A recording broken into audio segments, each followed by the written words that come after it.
No man do they call me, my mother and my father, and all my comrades as well. Hey everybody. So I write a lot of orc stories. And generally there aren't very many stories or books in the 40k canon that focus on orcs as the main characters, which, makes sense. They tend to be more antagonistic. But I find that orcs are really fun to write, and I'd like to share some of my thoughts on how to write orky stories. Now, before I get into my thoughts, I just wanted to let you guys know real quick that I make more of these behind the scenes writing process type videos that get posted on my Patreon for members who donate at least $5 a month. So, this is kind of a sample of the sort of thing I put up on Patreon roughly on a weekly basis. So, enough of the plug, on to Orky writing. So, the way I write orc stories is very similar to the way Three Stooges routines are set up. So, for those of you who are not familiar with Three Stooges, basically the way every Stooges short or movie is set up is the Stooges end up in a weird situation. Typically, they're poor and they're looking for work. And they end up doing something that they're far too stupid and untrained to actually do well, such as being doctors or plumbers or society sophisticates or whatever. Then they try to make the most out of their weird situation, and their wacky ideas produce really silly slapstick comedy moments. And that's kind of how I write orcs. You take orcs, you put them in a situation where they have to find some kind of solution. And then, using orky logic, they come up with a stupid thing to do to accomplish their goals. And then hilarity ensues. Now, I think you have three main different kinds of jokes that can be created out of this setup. Number one, the orcs try to do something that's so stupid that it works. Or the orcs accidentally come up with a genius plan while using really stupid thought processes to come up with it. Or three, the orcs fail in spectacular fashion. Any of these is a pretty good payoff for your joke.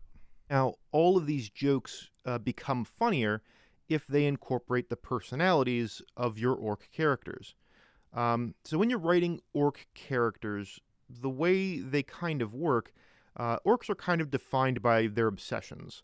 Are they a speed freak who only wants to go fast?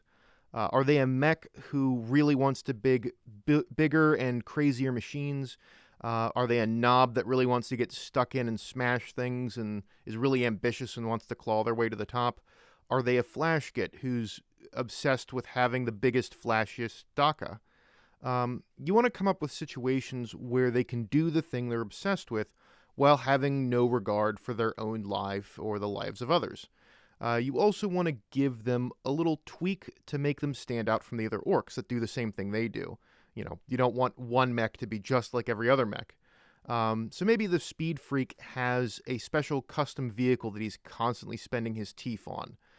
Kind of like a Millennium Falcon of orcs, the hot rod he's always working on. Maybe the doc can't get any customers because he's too crazy. He's too barking mad, and he has to catch orcs that he believes need medical attention. Maybe the flash git has a rival who always seems to have a bigger shoot-a-gun no matter how many upgrades and custom jobs the character gets.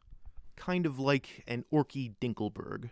Frequently, it is a good idea to have humans feature in the story somehow. Orcs by themselves can be funny, but oftentimes the best situations are created when the insanity of the orcs bounces off of the incredibly grimdark and serious Imperium. It's funny to have deadly serious characters get frustrated with how stupid and lucky the orcs are. So the next thing I want to talk about is true for any story that you're writing. You really need to have a plot that keeps moving. It's tempting to just have orcs do stupid things for a while with nothing particularly happening, but that gets boring. Orcs need to be moving towards a goal of some kind. And everything they do is either helping them get closer to that goal, or they're creating more obstacles for themselves, or they're running into other people as obstacles. Being able to track the progress of characters in a story helps keep things from getting stale or repetitive. You also, as a writer, want to be able to get into an orky mindset. You have to think like an orc. You have to be violent, belligerent, reckless, and either really stupid or stupidly smart. Get into that mindset of craving battle all the time, but not in the way a screaming cornate wants to. Think about fighting the same way a kid thinks about going to Disneyland. It's the best thing in the world, and you'd do anything to go there. Also, remember that orcs have no sense of self preservation. They don't fear death, and they don't really mourn their pals when they get smashed. They almost always find it funny. I recommend checking out the orc lines in Dawn of War 1 and 2 for some really good orc banter to help you get into that mindset. Orc names are also important. There are pretty standard naming conventions. Basically, an orc's name typically just describes what they do. The challenge is making orc names distinguishable from each other.